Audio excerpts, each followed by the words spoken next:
How to set up a Slack community for free. Want to build a free online community for your team, club, or group? Let's set it up in Slack. So, first head over to slack.com and then click on this Get Started button. Now, that will take you here. So, you can go ahead and enter your email into the section and manually enter all of the information required by Slack.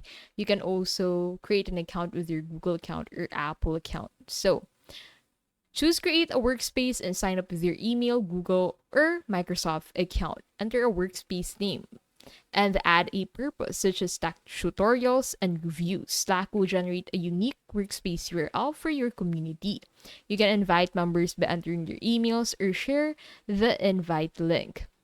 Anyone can join for free. You can add more people anytime. Set up channels to keep conversations organized. Use general for announcements, introductions for new members, and resources for guides or files.